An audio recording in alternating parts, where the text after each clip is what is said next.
Model pendidikan klasik tidak relevan dengan kebutuhan abad ke-21. Pendidikan progresif lebih jauh efektif dalam menyiapkan generasi muda dalam menghadapi dunia cepat.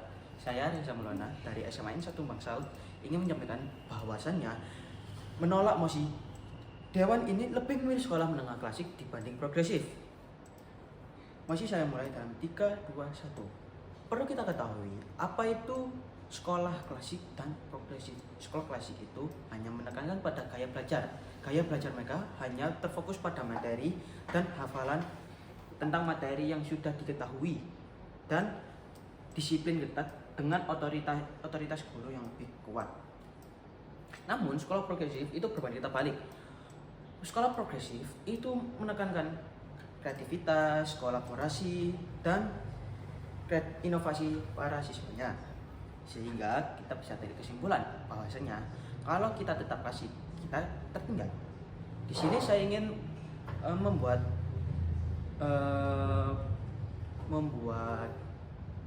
batasan dalam mosi pada hari ini. Di sini kita hanya membahas sekolah menengah yang ada di Indonesia, tapi kita juga membandingkannya dengan sekolah di luar. Kegagalan sekolah klasik itu bisa kita lihat pada tahun 2018 sampai 2022 ketika sistem kurikulum kita masih klasik. Contohnya saja, literasi kita menurun, tingkat matematika kita juga menurun, dan sains juga menurun drastis. Nah, kesehatan mental siswa terhadap hafalan itu sangat tinggi resiko tingkat stresnya, jadi tidak bagus untuk kesehatan mental. Kita pernah lihat bahwasanya ada anak yang sangat fokus menghafalkan banyak rumus, kesehatan mentalnya hingga terganggu. Seperti ketika diadakannya UN pada 2018 sampai 2021. Jadi, penghapusan sekolah klasik itu sangat setuju bagi saya. Karena pendidikan progresif itu sangat bagus.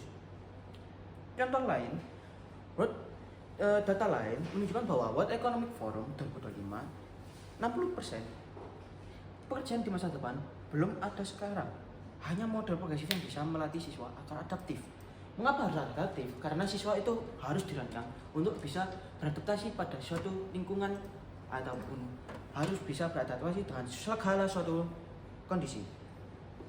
Sehingga kita lihat ketika pada sekolah klasik itu failure rate-nya itu sangat tinggi, sekitar angka 32. Namun ketika kita melaksanakan sekolah progresif, gagal rate-nya ataupun failure rate-nya itu menurun hingga kisaran 21%. Malahan skornya itu malah meningkat dari sampai 0,47. Nah, ini angka yang cukup fantastis di Indonesia. Sehingga jika kita lihat pendidikan di Indonesia ini berbeda dengan zaman dahulu.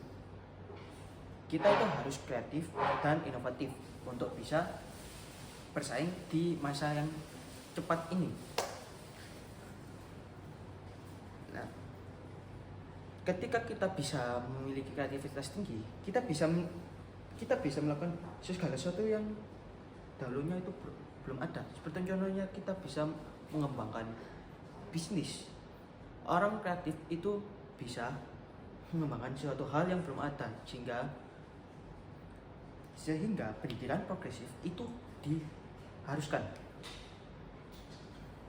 Kesehatan mental juga bisa terjaga karena anak dilatih untuk bisa sesuai dengan passion atau minat dan bakatnya. Sehingga pendidikan progresif itu sangat relevan untuk masa sekarang. Jadi kesimpulannya ialah kita itu harus bisa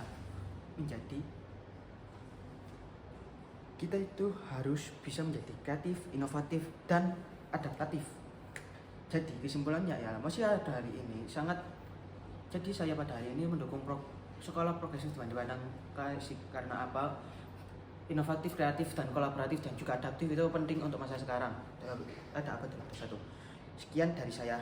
Wassalamualaikum warahmatullahi wabarakatuh.